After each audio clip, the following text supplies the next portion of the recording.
Hey folks, how's it going? Dr. Spin. Eclectic Guy Reviews and general musical meanderings.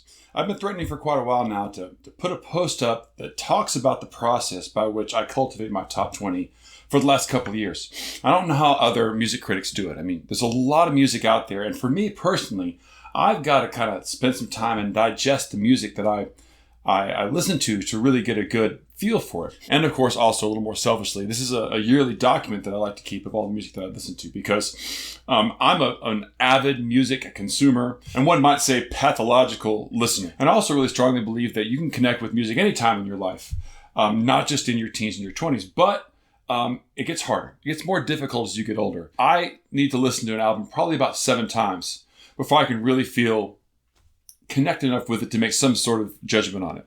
Otherwise, I still am just kind of listening to it on the surface. Now, this documentation of my listening started back in 2011. This video blog, of course, has its roots in a text blog I used to keep.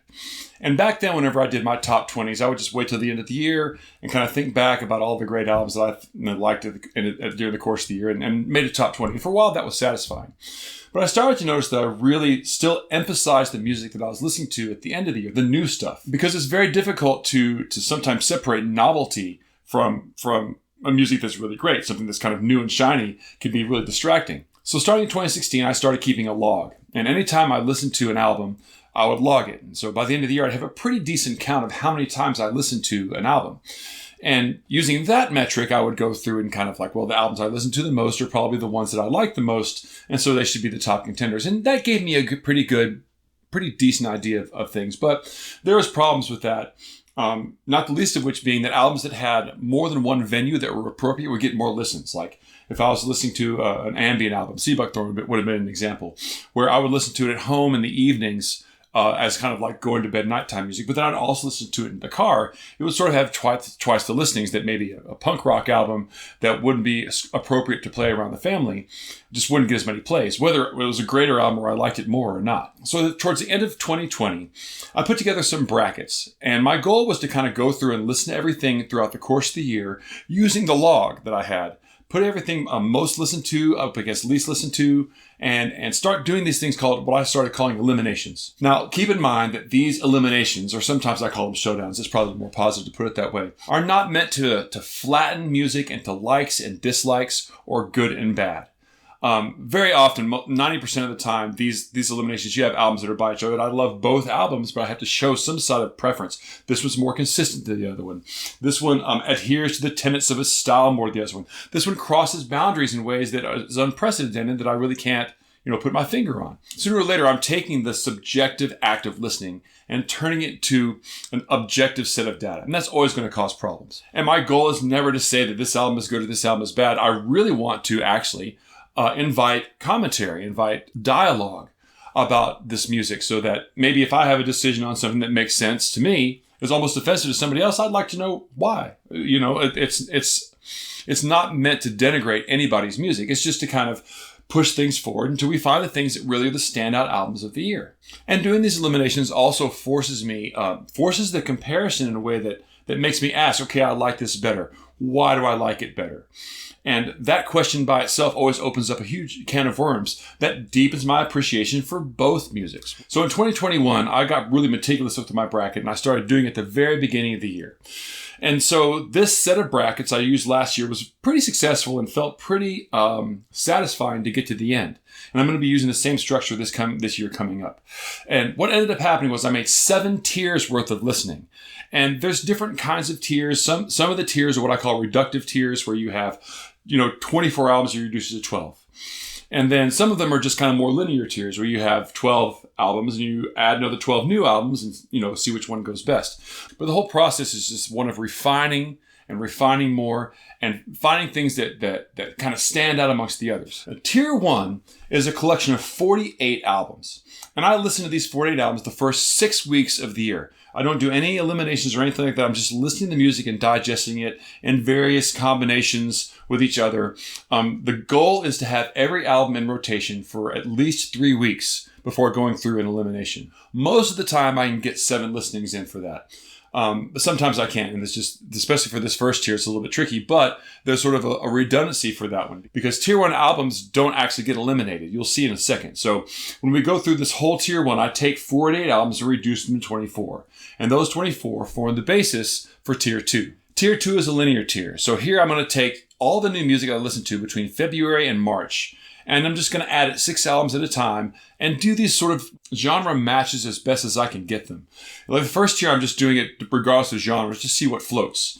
But when you do the second one, to start looking at ways that, is this a rap album, or here's another rap album that I've recently been into? How does it compare to that one? This set is supposed to refine this group. And that goes on to another set of 24 that's in tier 3. Tier 3 is a reductive one. It takes those 24 survivors from tier number 2 and reduces it to 12. Now in tier 4, the tier 3 survivors go up against all the albums I listened to sort of at the end of the year that were too late to make it in the top 20. All the December albums, plus November albums that kind of got punted. Once I get through tier 4, this gives us the top mid-year top 12, which I published at that point. Now, also by the time I get to the end of tier 4 in the top 12, I've made 6 saves in the spring. This save function allows me to throw these back into the mix in the finals and give them another shot at life. So speaking of taking on new life, tier 5 is kind of an interesting one because around after the mid-year thing, I started to kind of regroup and listen to a new set of albums, hit the reset button a little bit. So tier 5 is all of the eliminated albums from tier 1, set up in 24, and that's reduced to 12. So the survivors of tier 5 go on to tier 6. Now both tier 6 and tier 7 are linear, meaning that they're going to add 6 albums at a time and just refine against each other. And by the time I get to the end of tier 7, I've created a fall top 12. And that's not published. I don't actually publish that one because that goes straight into the finals. Before I get into the finals, though, I've also made 6 saves from the fall.